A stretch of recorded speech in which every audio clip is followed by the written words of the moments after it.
Please do not be out here listening to any spiritualist, witch, TikToker, whoever who says that karma does not exist when it comes to the spiritual realm and to matters related to magic and how it is used and who is using it.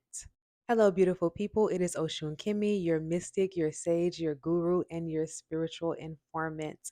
And today we are talking about Mother Karma, also known according to the Egyptian or Kemetic concept of Ma'at. Ma'at refers to the natural balance of the universe. So if the magic that someone is doing is not in alignment with the natural balance of the universe, then that magic automatically will have karma attached to it. And just to be clear, when I am talking about witchcraft and black magic, I am differentiating from the magic known as light work. And light work is a type of magic performed by healers and for the purpose of healing or for raising the vibration of a person. And when I am talking about black magic, I am talking about magic performed for selfish, narcissistic, egocentric, or malevolent purposes. And intention is not the only thing that matters here because someone can actually have good intentions but inadvertently perform black magic. If the magic that you are performing and the purpose that you are performing that magic for is not in alignment with what you are supposed to have, then you are essentially performing black magic or witchcraft. Every single thing that you do needs to be approved by the Most High in order for you to ensure that you are not reaping negative karmic consequences. So let's talk about it. What are the consequences of abusing magic? To understand what these consequences are, we first need to have a little conversation about spiritual laws and spiritual courts.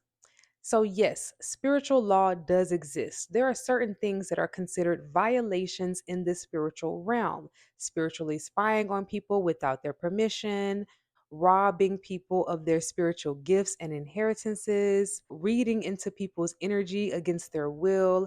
All of these are considered spiritual violations. And there is a such thing as a spiritual court, as in there are guardians of the spiritual realm. There are judges in the spiritual realm. There are watchers in the spiritual realm.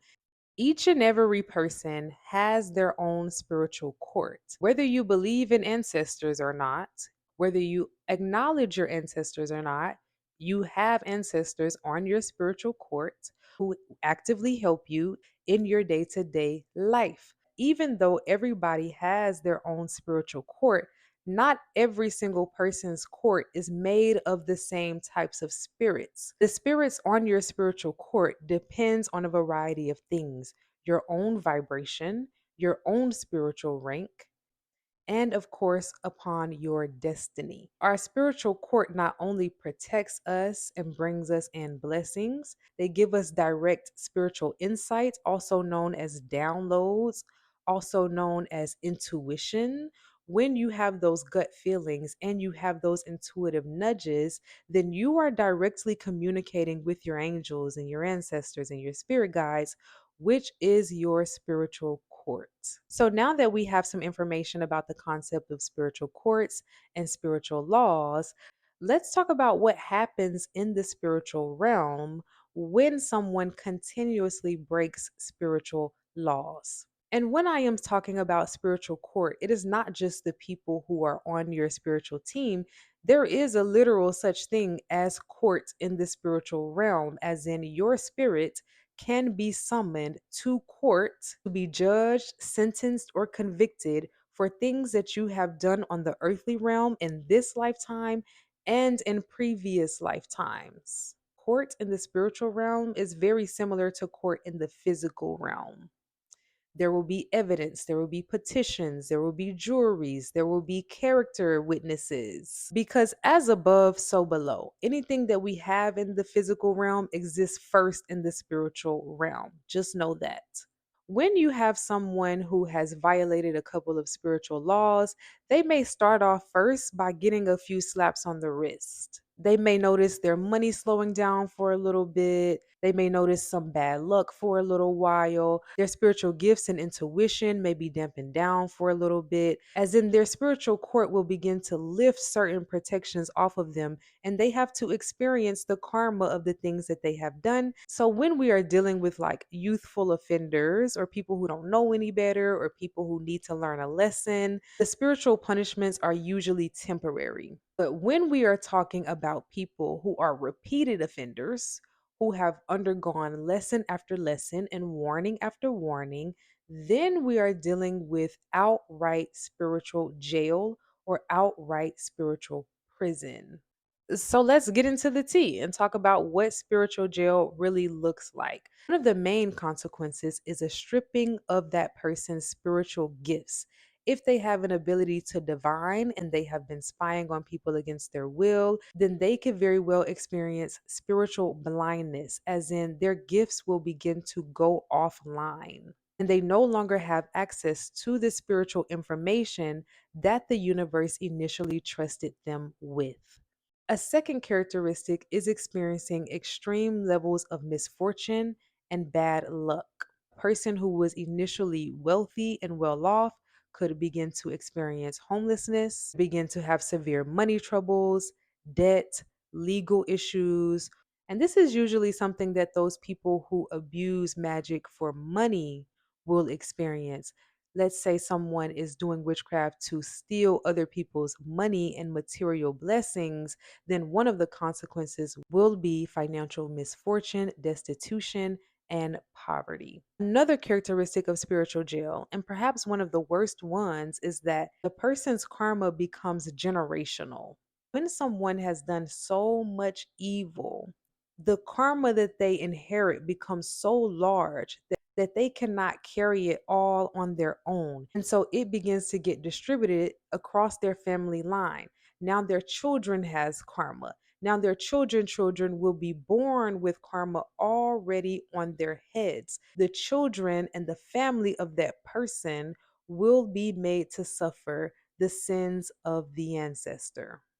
And in cases like this, it is very much possible for other ancestors to go to spiritual court and petition and say, hey, I don't want the great great grandchild to have to experience this.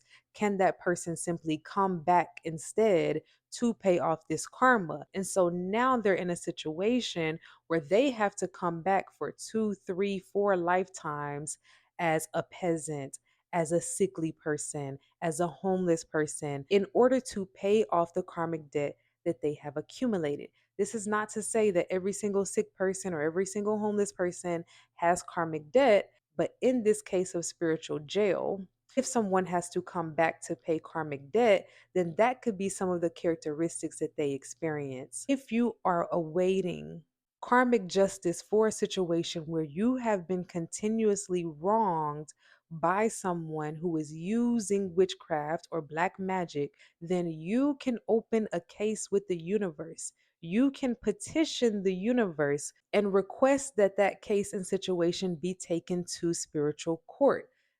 And I'm going to make a full separate video expanding on this topic. I have done readings for people who have been under constant witchcraft attack, only for me to look into their Akashic records and realize that actually they have a spiritual contract with that person where that person had legal authority to curse or hex them for a particular amount of time. So, if you are in a situation where you are under constant witchcraft attack, I definitely recommend either booking a consultation to see whether there's a karmic contract opened, whether it can be closed, what you can do about it, or going into meditation, going into prayer, going to your ancestor altar, and asking them to show you whether you have certain contracts and bonds open. I am definitely looking forward to making a separate video on 3 things you must do if you are under constant witchcraft attack.